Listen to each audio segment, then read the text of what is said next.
Assalamualaikum warahmatullahi wabarakatuh. Salam semangat Bapak Ibu Guru hebat. Perkenalkan, saya Lulu Nurhamidah, Guru Bahasa Indonesia dari SMP Negeri 1 Atap Rejoso, Nganjuk, Jawa Timur. Dalam aksi nyata kali ini, saya akan menjabarkan tentang perencanaan pembelajaran SMP paket B, yaitu merumuskan TP dan ATP. Capaian pembelajaran adalah suatu ungkapan tujuan pendidikan yang merupakan suatu pernyataan tentang apa yang diharapkan diketahui, dipahami, dan dapat dikerjakan oleh peserta didik setelah menyelesaikan suatu periode belajar. Komponen capaian pembelajaran yang pertama yaitu tujuan mata pelajaran, meliputi kemampuan yang perlu dicapai pelajar setelah mempelajari mata pelajaran tersebut. Yang kedua, karakteristik mata pelajaran, yaitu deskripsi umum tentang apa yang dipelajari dalam mata pelajaran, elemen-elemen atau domain mata pelajaran serta deskripsinya.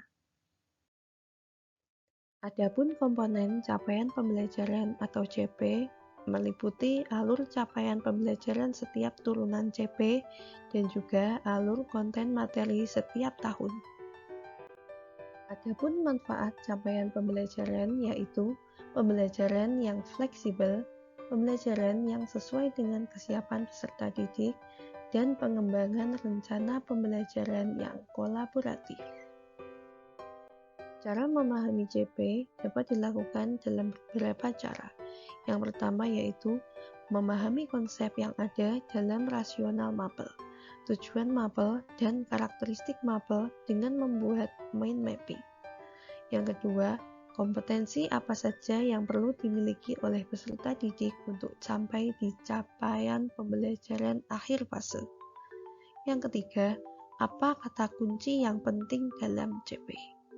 Yang keempat, apakah ada hal-hal yang sulit saya pahami? Yang kelima, apakah capaian yang ditargetkan sudah bisa saya ajarkan?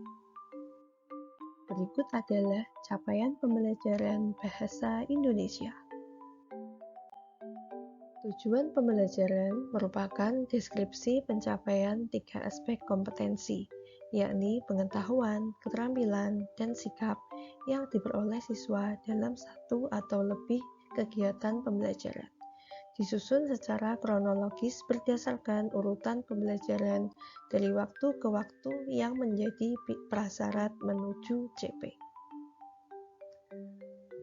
Rumusan tujuan pembelajaran tidak hanya mencakup tahapan kognitif dan dimensi pengetahuan, tetapi juga mengikutsertakan perilaku capaian seperti kecakapan hidup serta profil pelajar Pancasila. Tujuan pembelajaran memiliki 3 aspek. Yang pertama yaitu kompetensi.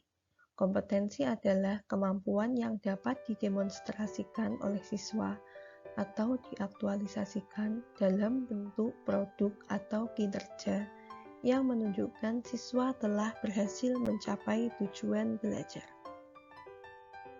Aspek yang kedua yaitu konten. Konten adalah ilmu pengetahuan inti atau konsep utama yang diperoleh siswa melalui pemahaman selama proses pembelajaran di akhir satu unit pembelajaran. Aspek yang ketiga yaitu variasi. Variasi adalah sebuah keterampilan berpikir apa saja yang perlu dikuasai siswa untuk dapat mencapai tujuan pembelajaran. Penggunaan keterampilan berpikir kreatif, kritis, dan tingkat tinggi, serta mengevaluasi, menganalisis, memprediksi, menciptakan, dan lain sebagainya. Berikut ini merupakan contoh konsep tujuan pembelajaran yang mencakup kompetensi, konten, dan juga variasi. Terdapat 3 alternatif cara merumuskan tujuan pembelajaran. Alternatif pertama, merumuskan tujuan pembelajaran secara langsung berdasarkan CP. Alternatif kedua, merumuskan tujuan pembelajaran dengan menganalisis kompetensi dan lingkup materi pada CP. Alternatif ketiga, merumuskan tujuan pembelajaran lintas elemen CP. Alur tujuan pembelajaran. Konsep alur tujuan pembelajaran.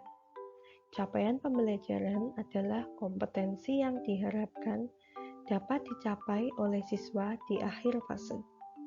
Sedangkan alur pembelajaran adalah rangkaian tujuan pembelajaran yang tersusun secara sistematis dan logis di dalam fase secara utuh dan menurut urutan pembelajaran sejak awal hingga akhir suatu fase.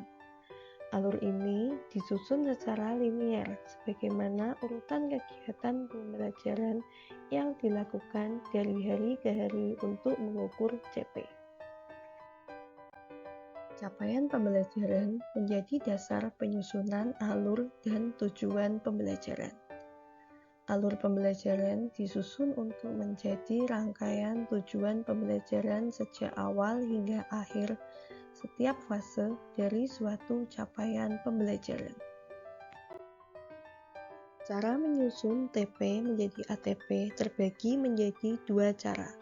Cara yang pertama yaitu pengurutan dari yang konkret ke yang abstrak, pengurutan deduktif, pengurutan dari yang mudah ke yang lebih sulit, dan pengurutan hierarki.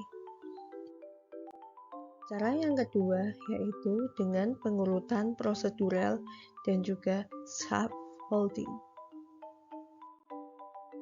Konsep alur tujuan pembelajaran dapat dilihat dalam bagian berikut. Berikut adalah contoh alur tujuan pembelajaran elemen menyimak.